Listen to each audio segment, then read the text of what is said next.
नमस्कार दोस्तों, मैं राजेश चौहान आपका हार्दिक स्वागत करता हूं आपके ही अपने चैनल राजेश क्लासेस में। एक बार फिर से आपके सामने हाजिर हूं एक लाजवाब कहानी के साथ। कहानी दो तोते की है जिन्हें एक बहेलिया जंगल से पकड़कर एक राजा को दे देता है। फिर उन तोतों के जीवन में क्या क्या विचित्र घटनाएं घटी, राजा ने उनके साथ क्या किया, ये हम कहानी में आगे जानेंगे। लेकिन अगर आप चैनल पर नए हैं और बुद्धि ज्ञान जानकारी के मामले में हमेशा दूसरों से 2 कदम आगे रहना चाहते हैं तो चैनल को सब्सक्राइब करके रख लें। आज आपको एक लाइफ चेंजिंग सीख तो मिलेगी ही, साथ ही इस कहानी के माध्यम से आप बेस्ट इंग्लिश नॉलेज भी पाने वाले हैं, जो कि इंग्लिश के मामले में भी आपको दूसरों से बिल्कुल अलग बनाएगा। क्योंकि इस कहानी के दौरान हम नए नए वर्ड्स की एक से अधिक यूनिक मीनिंग्स को तो जानेंगे ही साथ ग्रामर और विशेषकर टेंस के पोर्शन को बड़ी ही बारीकी से कवर करते जाएंगे। इसके अलावा मैं आपको यह भी बताता जाऊंगा कि किसी वर्ड का बिल्कुल सटीक प्रोनाउंसिएशन क्या होता है। इसके बाद आपको इंग्लिश पढ़ना, लिखना, बोलना और समझना बहुत ही आसानी के साथ आने लगेगा। तो आपका ज़्यादा समय न लेते हुए चलिए आज की इस बेहद रोचक कहानी को शुरू करते हैं। तो आज की कहानी का शीर्षक है द ब्यूटीफुल पैरोट्स। खूबसूरत पैरोट्स मतलब तोता। तो यहाँ पे प्लूरल नंबर है ना, बहुवचन के लिए यस लगाया जाता है ना किसी भी नाउन में। तो खूबसूरत तोते। वंस एक बार, 2 parrots lived in a forest. 2 तोते रहते थे। लीव का लिव्ड हुआ है ना, सेकेंड रूप है ये, वो आपका रहते थे इन अ फॉरेस्ट, जंगल में। फॉरेस्ट मतलब होता है जंगल। जंगल में 2 तोते रहते थे। वन डे एक दिन, अ हंटर कॉट देम। एक शिकारी, हंटर मतलब होता है शिकारी, कॉट उन्हें पकड़ लिया, देम मतलब उन्हें पकड़ लिया। यहाँ पे आर को पूरा उच्चारित मत कीजिए क्योंकि इसके पहले वॉल्स लगा होता है। और रूल्स क्या कहती है कि जब भी आर के पहले कोई ए ई आई ओ यू में से कोई एक वॉल्स साउंड हो तो वहाँ पे आर उच्चारित नहीं होता या आधा उच्चारित होता है। एंड और presented them to the king, और राजा के सामने उन्हें, दे मतलब उन्हें, प्रेजेंटेड प्रस्तुत कर दिया। प्रेजेंट मतलब होता है प्रस्तुत करना, उपहार देना भी होता है। प्रेजेंट मतलब उपस्थित भी होता है। और वर्तमान काल, वर्तमान को भी प्रेजेंट बोला जाता है। कितने सारे इसके अर्थ निकल रहे हैं, लेकिन हमें सेंटेंस के हिसाब से किसी भी वर्ड की मीनिंग को जानना है। तो यहाँ पे उपहार स्वरूप उसको भेंट कर दिया या उसके सामने प्रस्तुत कर दिया, ये सही अनुवाद होगा ना, कि वो पकड़ा तोते को और राजा के सामने प्रस्तुत कर दिया, राजा को दे दिया उपहार के रूप में। The parrots were kept in a golden cage. वहाँ पे, देयर मतलब वहाँ पे तोतों को रखा गया, केप्ट रखा गया, इन अ गोल्डन केज सुनहरे सोने के केज में। केज मतलब होता है पिंजरा, जेल, कटघरा को भी केज बोला जाता है, लेकिन यहाँ पे पिंजरा, सोने के पिंजरे में वहाँ पे तोते को रखा गया था। एंड और लुक्ड आफ्टर वेल, और उनकी बहुत अच्छी तरह से, वेल मतलब बहुत अच्छी तरह से, लुक आफ्टर किया गया मतलब देखभाल की गई। लुक मतलब देखना होता है, आफ्टर मतलब बाद में, लेकिन लुक्ड आफ्टर एक साथ अगर देखेंगे ना तो उसका मतलब होता है देखभाल करना, ध्यान रखना। तो लुक का लुक्ड हुआ है ना, तो यानी कि देखभाल उनकी अच्छी तरह से वहां पे की गई। They became the centre of attraction. वे, ये जो प्रोनाउन है ये इन तोतों के लिए यूज किया गया है ना। वे हो गए, बिकम मतलब होना, उसका सेकेंड रूप है बिकेम, वह हो गए द सेंटर ऑफ अट्रैक्शन, आकर्षण का केंद्र। अट्रैक्शन मतलब होता है आकर्षण का, सेंटर मतलब केंद्र, मतलब वो सारे लोगों के आकर्षण का केंद्र हो गया। हर कोई जो भी वहां जाता था वो उन्हीं को देखता था, उन तोतों को देखता था। तो ये भी पास्ट इंडेफिनिट टेंस का ही ये सेंटेंस हो गया क्योंकि यहाँ पे वो आपका सेकंड फॉर्म लिखा गया है।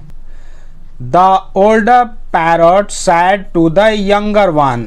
जो बड़ा तोता था, ओल्डर मतलब जो आयु में बड़ा, ओल्ड मतलब तो पुराना होता है, बूढ़ा होता है, लेकिन जब उम्र की बात होती है ना तो ओल्ड मतलब वहां पे बड़ा होता है। तो जो उम्र में बड़ा तोता था उसने यंगर वंस, जो छोटा तोता था उम्र में छोटा, यंग मतलब तो युवा होता है ना, लेकिन जब आयु की बात होती है, जब उम्र के बारे में बात होती है तो वहां पे यंग मतलब छोटा। तो छोटे तोते को बड़ा तोता बोला, we are highly respected in the palace. हम हाईली मतलब होता है अत्यधिक, बहुत ज़्यादा, निहायत, तो बहुत ज़्यादा रिस्पेक्टेड। रिस्पेक्ट मतलब आदर, सम्मान, प्रतिष्ठा, सत्कार, ये होता है ना। तो पैलेस, पैलेस मतलब होता है महल, राजभवन, हवेली। तो वो बोल रहे हैं कि महल में, इस महल में हमारा बहुत ज़्यादा सम्मान है, बहुत ज़्यादा सम्मान है हमारा इस महल में। आई एम वेरी हैप्पी, मैं बहुत खुश हूँ, मैं बहुत ज़्यादा खुश हूँ। वो बड़ा वाला बोलता है छोटे वाले से, क्योंकि हर कोई उनको प्रेज करता था, उनको पुचकारता था, उनके बारे में बात करता था, उन्हीं को देखता था, तो बहुत सम्मानित महसूस कर रहे थे वो तोते लोग। द यंगर पैरोट एग्रीड, जो युवा तोता था, जो उससे छोटा था उम्र में, वह भी उससे सहमत हो गया। एग्री, एग्री मतलब सहमत होना, राजी होना, तो एग्रीड सहमत हुआ, वह भी उससे सहमत हो गया कि आप सही बोल रहे हैं। वन डे, एक दिन, a hunter gifted a black monkey to the king. एक दिन एक शिकारी, हंटर मतलब शिकारी, गिफ्टेड, गिफ्ट मतलब होता है तोहफा देना, उपहार देना, तो उसने उपहार दिया एक काला बंदर टू द किंग, राजा को। राजा को वह काला बंदर उपहार में दिया एक शिकारी एक दिन। The monkey performed lovely tricks.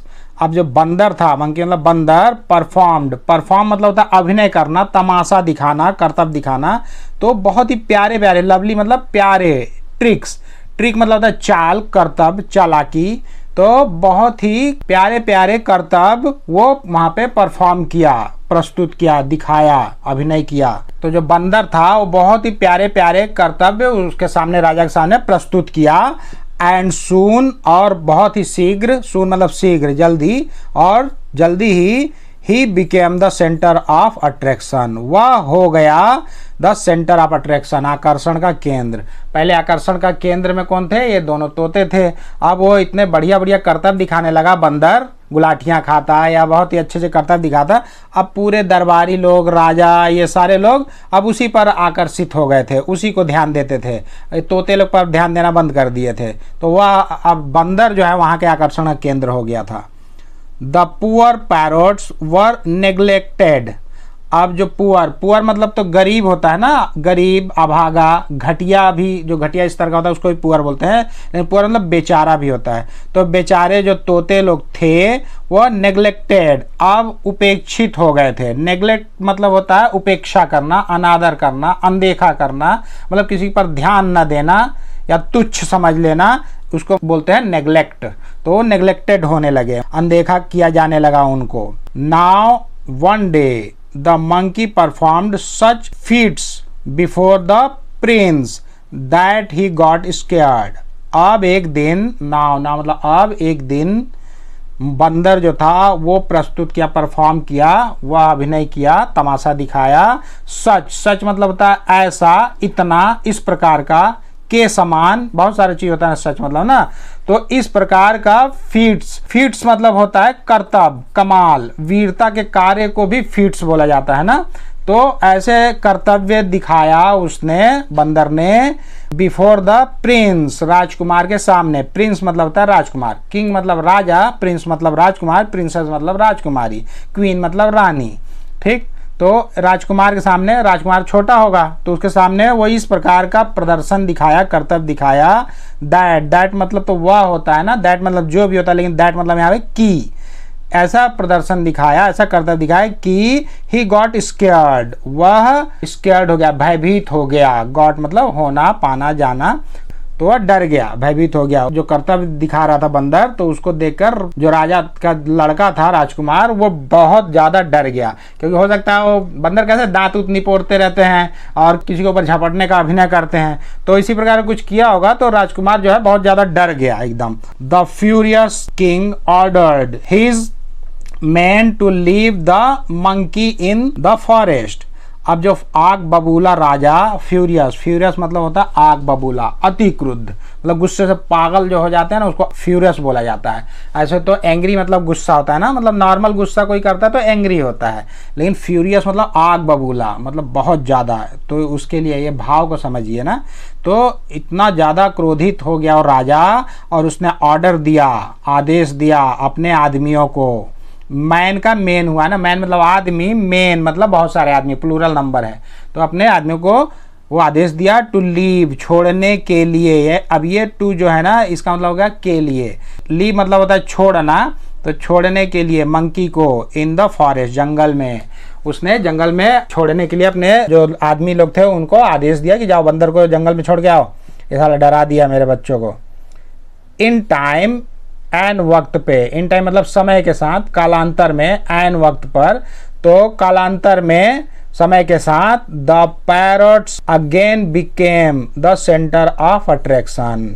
जो तोता थे, तोते लोग, वो पुनः, अगेन मतलब फिर से, पुनः, बिकेम हो गए, द सेंटर ऑफ अट्रैक्शन आकर्षण का केंद्र। आकर्षण का केंद्र फिर से वो तोते लोग हो गए जब वो चला गया तो समय के साथ अब वही था ही। और वो लोग क्या है, किसी को तंग नहीं करते थे, अच्छी अच्छी बातें करते थे, नकल करते थे, मनोरंजन करते थे, तो फिर से वो आकर्षण का केंद्र हो गए वो लोग। They were well treated again, वे वेल ट्रीटेड, ट्रीट मतलब व्यवहार करना, उपचार, भोजन चखाना, इसको भी ट्रीट बोला जाता है ना, लेकिन यहाँ पे व्यवहार करने से मतलब होगा ना, यानी उन लोगों के साथ बहुत ही अच्छा व्यवहार फिर से किया जाने लगा। The older parrot sad wisely, अब जो बड़ा तोता था, उम्र में बड़ा तोता, उसने बुद्धिमानी से कहा। वाइज मतलब होता है बुद्धिमान, वाइजली मतलब बुद्धिमानी के साथ उसने कहा छोटे वाले से। Life is all about ups and down, जीवन उतार चढ़ाव से भरा हुआ है। अबाउट मतलब के बारे में, के विषय में, तो जीवन उतार चढ़ाव के विषय में है या उतार चढ़ाव से भरा हुआ है। अप्स मतलब चढ़ाव ऊपर की ओर, डाउन मतलब नीचे की ओर, तो ऊपर नीचे जीवन चलता रहता है, इससे भरा हुआ है, इसी के विषय में है। कभी ऊपर कभी नीचे ये होते रहता है। One should not be depressed by temporary unfavourable change, मतलब वन मतलब एक होता है ना, लेकिन वन मतलब कोई एक व्यक्ति भी होता है, यानी कोई या किसी को, तो किसी को भी should not be depressed, depress मतलब होता है अवसादग्रस्त, उदास, निराश हो जाना। कोई अवसादग्रस्त हो जाता है ना, बहुत ज़्यादा निराशा में डूब जाता है, तो वही बोल रहा है कि किसी को निराश नहीं होना चाहिए। शुड मतलब होता है चाहिए, निराश नहीं, बी मतलब होना चाहिए।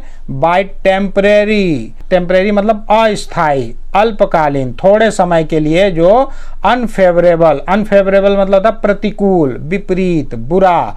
फेवर मतलब हमारे पक्ष में और अनफेवर मतलब हमारे विपक्ष में, जो हम चाह रहे हैं उसके विपरीत। तो और चेंजेस, चेंजेस मतलब परिवर्तन। तो वो बोल रहे हैं, वो तोता बोला छोटे तोते से कि किसी को भी जो अस्थायी विपरीत परिवर्तन होते हैं ना, उससे तनाव में या अवसाद में नहीं होना चाहिए। अस्थायी प्रतिकूल परिवर्तनों से निराश नहीं होना चाहिए, क्योंकि परिवर्तन हमेशा होते रहता है जीवन में, वो अस्थायी है। आज बुरा हो रहा है आपके साथ तो कल अच्छा होगा, आज अच्छा हो रहा है तो बुरा होने के लिए भी तैयार रहिएगा। ये चीज़, ये सृष्टि का नियम ही है। ठीक, तो मोरल ऑफ द स्टोरी क्या है, इस कहानी की नैतिक शिक्षा क्या बोलती है? मोरल मतलब नैतिक शिक्षा, टाइम्स कीप चेंजिंग, समय हमेशा बदलता रहता है। चेंजिंग बदलना, कीप रहना, तो समय हमेशा बदलता रहता है। और हमें कभी निराश नहीं होना चाहिए कि यार आज हमारा ख़राब टाइम चल रहा है। तो आप शांत रहिए, बिल्कुल धीरज रखिए और इंतज़ार कीजिए, अच्छा समय आएगा ही आएगा। क्योंकि बहुत सारे वैज्ञानिकों ने सामाजिक जो जीवन है उसके ऊपर रिसर्च किया है, तो ये पाया है कि जो सभ्यता है या फिर जो भी समय है, टाइम है, ये चक्रीय क्रम में सफ़र कर रहा है। कुछ भी चीज़ जो है वो घूम फिर के आएगा ही आपके पास। आज आप गरीब हैं तो कल अमीर हो जाएंगे, और आज आप अमीर हैं तो हो सकता है कल आपकी गरीबी भी आ सकती है। तो इससे घबराना नहीं चाहिए, दोनों चीज़ के लिए तैयार रहना चाहिए।